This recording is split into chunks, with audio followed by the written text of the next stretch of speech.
Maestro, adrede, he dejado para lo último hablar de un compositor que para usted es el más trascendental. Hablemos de las marchas en Mozart. Mozart tiene de pronto unas marchitas simplemente encantadoras y maravillosas.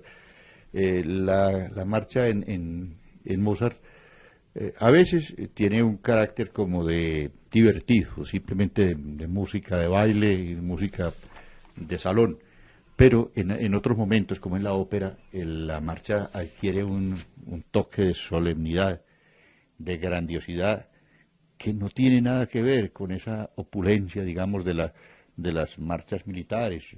En las óperas, por ejemplo, en Rienzi o en Tannhäuser se encuentran unas marchas exuberantísimas.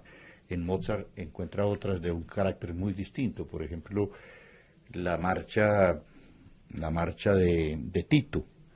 En la ópera La Clemencia de Tito hay una brevísima marcha que es de una verdaderamente sobrecogedora y que produce en el público un efecto muy, muy peculiar que prepara, digamos, el final de la obra, que el final es maravilloso. Es decir, el perdón de Tito es una de esas cosas que está precedida y ambientada por esta pequeña marcha, que es una marcha pues con toda la imponencia que se sabía manejar el maestro Mozart.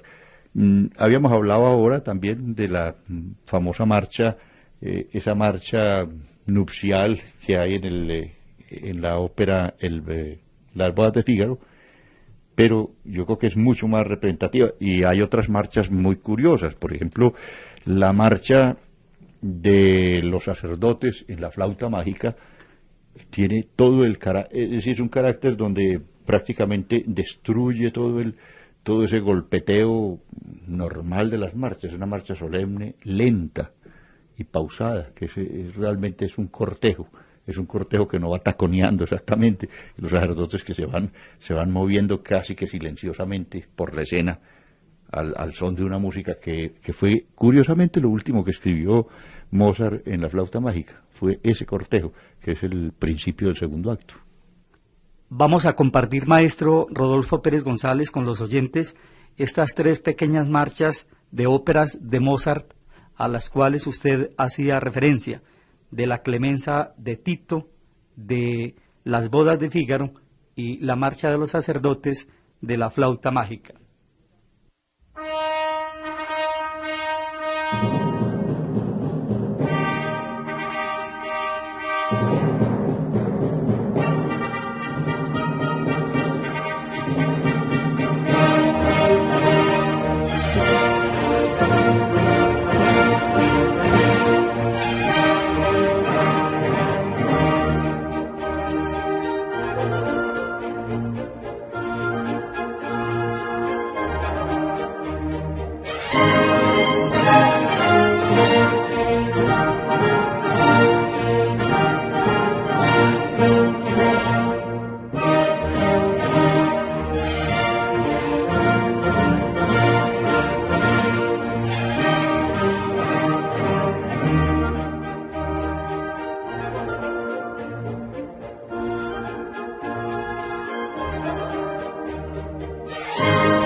Maestro, ya que estamos hablando de coros, hay una tradición muy especial de los coros en la ex Unión Soviética. En todos esos países, esos 15 países que conformaban la Unión Soviética, una tradición coral que es muy diferente a los otros coros del resto del mundo. Yo creo que tiene mucho que ver también con la cuestión religiosa. La Iglesia Ortodoxa fomentó esto y lo patrocinó y lo cuidó. Y por eso resulta una modalidad de canción coral que es muy abundante. Inclusive los Dargominsky, algunos de los grandes compositores rusos no de ahora ni de la Unión Soviética, sino de mucho antes, de Rusia, pues realmente por allá desde el siglo XVIII, muchos de los músicos que fueron a Rusia utilizaron estos elementos. El elemento coro era el elemento maravilloso que tenía la ópera rusa. Había una cosa que no se tenía en cuenta, sino que el coro era un coro de aficionados, era un coro que cantaba muy bien, pero que no cobraban. Y entonces eso les permitía ciertos lujos a los empresarios de filar allá un coro de 100 mujiks, inclusive casi sin tenerlos que disfrazar, sino que los echaba casi en vivo. Y estos coros son muy abundantes en las grandes escenas, por ejemplo, en el Boris Godunov de Mussorgsky o en el Príncipe Igor de Borodin. Hay unos coros formidables, pues lo mismo coros de mujeres. Había una costumbre en Rusia muy peculiar, y era que al servir la comida, las criadas debían estar cantando. Era costumbre que cantaran para que no se apotearan la comida, que no la probaran. Era como más o menos la razón, era que venían desde la cocina a servir, venían cantando unas cancioncitas y llevaban las viandas. Pero esta cosa era muy común entre los rusos cantaban siempre, era un pueblo que cantaba permanentemente. Y esto pues es casi la culpa entre comillas, del gran talento que tienen. Los rusos tienen una excepcional musicalidad, y esa excepcional musicalidad pues es casi cultivada y fomentada por haber cantado toda la vida. Uno se encuentra unos melodistas en Rusia increíblemente buenos, pues y eso pues se participa no solamente de los pueblos que hicieron aquella confederación soviética, sino que también pueblos que no vecinos que tienen una tradición coral muy similar a la de los rusos, también creo yo por la unidad religiosa.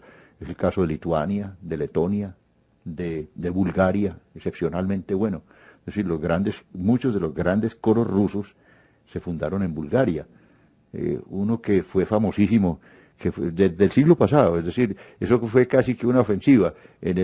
Por allá en los años 1830, los coros rusos llegaron a Europa y deslumbraron a todos los públicos europeos con sus voces maravillosas, aquellos grandes bajos y excepcionales tenores, y pues y el coro a capela, que era una modalidad que tampoco era muy común.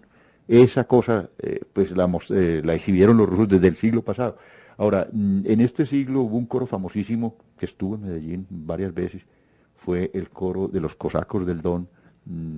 Aquí vinieron dos grupos.